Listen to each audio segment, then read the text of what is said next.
নমস্কার বন্ধুরা, স্বপ্নাস ডায়েরিতে সবাইকে অনেক ওয়েলকাম জানিয়ে আমি নতুন একটা ভিডিও শুরু করছি। আজ তোমাদের শেয়ার করব লাচ্ছা সিমাই রেসিপি। অনেকেই আছে ঈদের সময় এই লাচ্ছা সিমাই তৈরি করে থাকে, তবে যে কোনো সময় তোমরা কিন্তু এই লাচ্ছা সিমাই তৈরি করে খেতে পারো। টেস্টটা এতটা ভালো হয় যে হাতের কাছে থাকলেই মনে হয় যেন এখন একটু তৈরি করে খাই। তো সেই হিসাবেই আজ আমি রেসিপিটি করে দেখাচ্ছি। আশা করছি তোমাদের খুব ভালো লাগবে। তো বন্ধুরা, পুরো ভিডিওটি দেখার অনুরোধ রইল। প্রথমেই আমি ফ্রাইং প্যানে 1 কেজি মতো দুধ নিয়েছি। দুধটা বসিয়ে জালটা অন করে দিলাম। দেখো বেশ জাল উঠে আসছে। দুধটাকে প্রথম আমি রেডি করে নেব। দুধটা যত জাল করা হবে খেতে কিন্তু ততটাই ভালো হবে। হাই ফ্লেমে এখানে আমি 5 মিনিট মতো জাল করে নিয়েছি। তারপর আঁচটাকে মিডিয়াম করে দিয়েছি। প্রথমেই এখানে একটা পাত্রে আমি কিছুটা দুধ তুলে নিচ্ছি। তো ফ্লেমটাকে অবশ্যই কমিয়ে রেখেছি। দেখতেই পাচ্ছ হালকা জাল হচ্ছে। একটা বাটিতে আমি কিছুটা দুধ তুলে নিচ্ছি। এই দুধটা আমি গুঁড়ো দুধের সঙ্গে মিক্সড করে তারপর এই দুধে অ্যাড করব। দুধটা একটু ঠান্ডা হতে থাকুক। গরম দুধে যেহেতু গুঁড়ো দুধ মেশানো যাবে না, তাহলে দুধটা দলা পেকে যাবে, তাই একটু ঠান্ডা করে দিতে হবে। অন্য সাইডে আমি দুধের মধ্যে দিয়ে দিলাম 1 বাটি মতো চিনি। যে যার স্বাদ অনুযায়ী কিন্তু চিনিটা অ্যাড করবে। দুধটা লো ফ্লেমে আমি আরও কিছু সময় জ্বালিয়ে নেব। চিনিটা দিয়েও ভালো করে নেড়ে চেড়ে নিচ্ছি। অন্যদিকে বাটির দুধটাও কিন্তু বেশ একটু ঠান্ডা হয়ে আসছে। উষ্ণ গরম দুধের মধ্যে এখানে 10 টাকা দামের 1 প্যাকেট গুঁড়ো দুধ আমি গুলে নিচ্ছি। এখানে তোমরা যত দুধের পরিমাণটা বাড়াবে খেতে কিন্তু টেস্টটা অনেকটাই বেড়ে যাবে। আর গুঁড়ো দুধ দিলে আলাদা একটি টেস্ট আসে। তাই এখানে 1 প্যাকেট গুঁড়ো দুধ আমি দিয়ে ভালো করে মিশিয়ে নিচ্ছি। যেহেতু লিকুইড দুধ আমি 1 কেজি নিয়েছি, ওই দুধটাকেও জাল করে বেশ খানিকটাই কমিয়েছি। আস্তে আস্তে বেশ ভালো করে গুলে নিয়েছি। এদিকে দুধের মধ্যে চিনির পরিমাণ একটু কম মনে হয়েছে, তাই এখানে আরও কিছুটা চিনি অ্যাড করে দিলাম। তোমাদের স্বাদ অনুযায়ী অবশ্যই দেবে। এখানে আমি 1 বাটি আরও কিছুটা চিনি অ্যাড করলাম। সব কিছুকে আবারও মিশিয়ে নেব।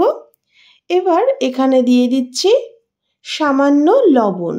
হালকা লবণ দিলে যে কোনো মিষ্টি আইটেমে খেতে কিন্তু খুবই ভালো লাগে, তাই এখানে 1 চিমটি লবণ অ্যাড করে দিলাম। সব কিছু ভালো করে আরও একবার মিশিয়ে নিচ্ছি। এবার দিয়ে দেব সেই গুলে রাখা দুধটা, যেটা আগেই বাটিতে আমরা গুলে নিলাম।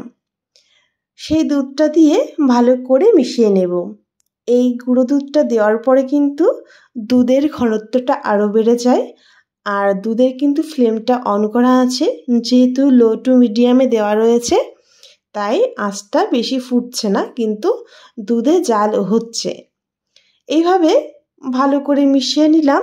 দুধের ঘনত্বটা বেশ বেড়েছে, তাই এখানে আমরা আর দুধে জাল করব না। ফ্লেমটাকে অফ করে দিলাম। অন্যদিকে লাচ্ছার প্যাকেট নিয়ে নিয়েছি। এখানে এই লাচ্ছাগুলোই আমি নিয়েছি, আর 2 প্যাকেট লাচ্ছা নিয়েছি। তবে পুরোপুরি 2 প্যাকেট এখানে আমি রান্না করিনি, 1.5 প্যাকেট মতো রান্না করেছি। লাচ্ছাগুলো প্রথম ভেঙে একটু ছোট টুকরো করে নেব। একটা পাত্রে লাচ্ছাগুলোকে ভেঙে নিয়েছি। এখানে 1 প্যাকেট আরও কিছুটা লাচ্ছা আছে।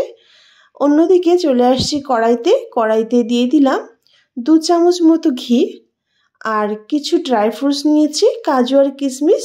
তবে তোমরা তোমাদের ইচ্ছা অনুযায়ী ড্রাই ফ্রুটস অ্যাড করতে পারো। এখানে আমি কাজু আর কিশমিশই নিয়েছি, আর কাজুগুলোকে 2 ভাগ করে ভেঙে নিয়েছি। তোমরা চাইলে গোটাও দিতে পারো। দেখো বেশ লালচে রং ধরে ভেজে আমি তুলে নিচ্ছি।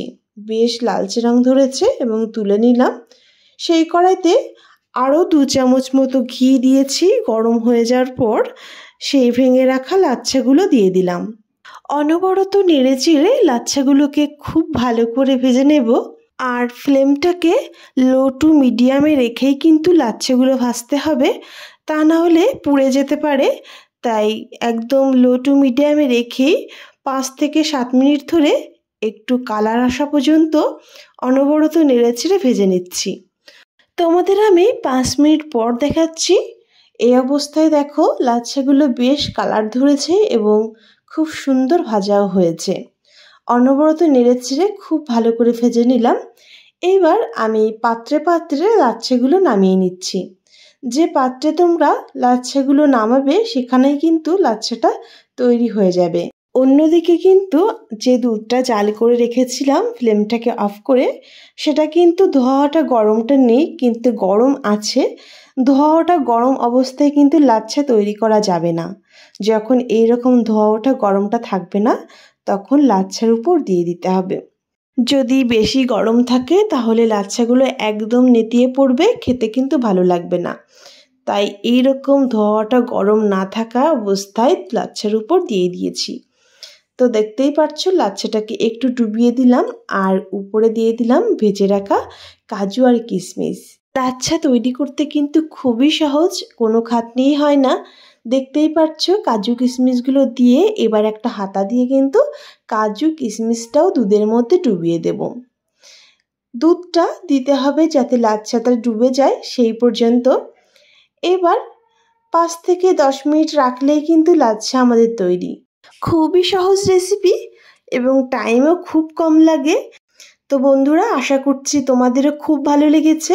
যে কোনো অকেশনে তোমরা কিন্তু এইরকম রেসিপি তৈরি করে খেতেই পারো। এত অসাধারণ খেতে হয়, মুখে লেগে থাকার মতো। এটা আর নতুন করে বলার কিছু নেই, একবার তৈরি করলেই তোমরা বুঝতে পারবে। আর ভালো লাগলে সাবস্ক্রাইব করে পাশে থেকো।